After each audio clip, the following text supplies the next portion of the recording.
हम मीनू झा प्रणाम करै छी समस्त मिथिलावासी के। आइ हम एकटा गौरी के गीत गाबऽ जा रहल छी।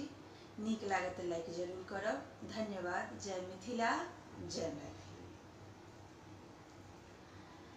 गौरी पूजो गे बेटी आँचर झाँप कऽ, गौरी पूजो गे बेटी आँचर झाँप कऽ, मैया देती वरदान आचार भैर कऽ, मैया देती वरदान आचार भैर कऽ। गौरी पूजो गे बेटी आँचर झाँप कऽ, मैया देती वरदान आचार भैर कऽ, मैया देती वरदान आचार भैर कऽ।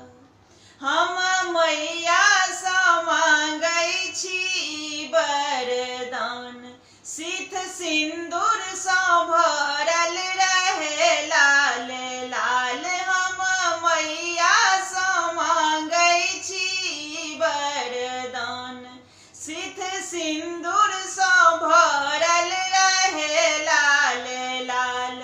हम जा धरि जीवी रहे एही बात, हम जा धरि जीवी रहे एही बात। सदा गूंजत रहे मोर बलम जी के नाम, सदा गूंजत रहे मोर बलम जी के नाम। गौरी पूजू गे बेटी आँचर झाँप कऽ, मैया देती वरदान आचार भैर कऽ, मैया देती वरदान आचार भैर कऽ।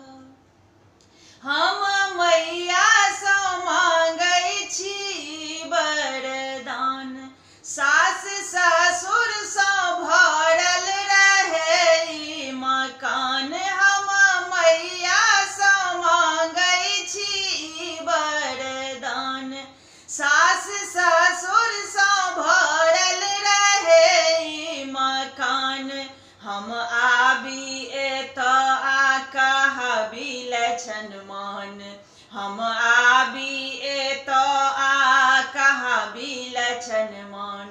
सदा गूंजत रहे मोरे ससुर जी के नाम, सदा गूंजत रहे मोरे ससुर जी के नाम। गौरी पूजू गे बेटी आँचर झाँप कऽ, मैया देती वरदान आचार भैर कऽ।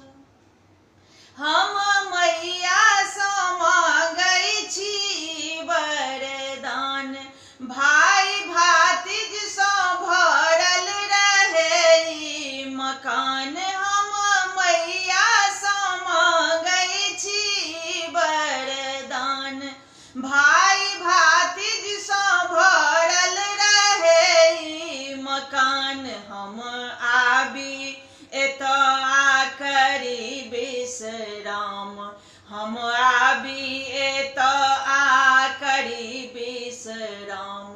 सदा गूंजत रहे मोर पिताजी के नाम, सदा गूंजत रहे मोर पिताजी के नाम। गौरी पूजू गे बेटी आँचर झाँप कऽ, मैया देती वरदान आचार भैर कऽ, मैया देती वरदान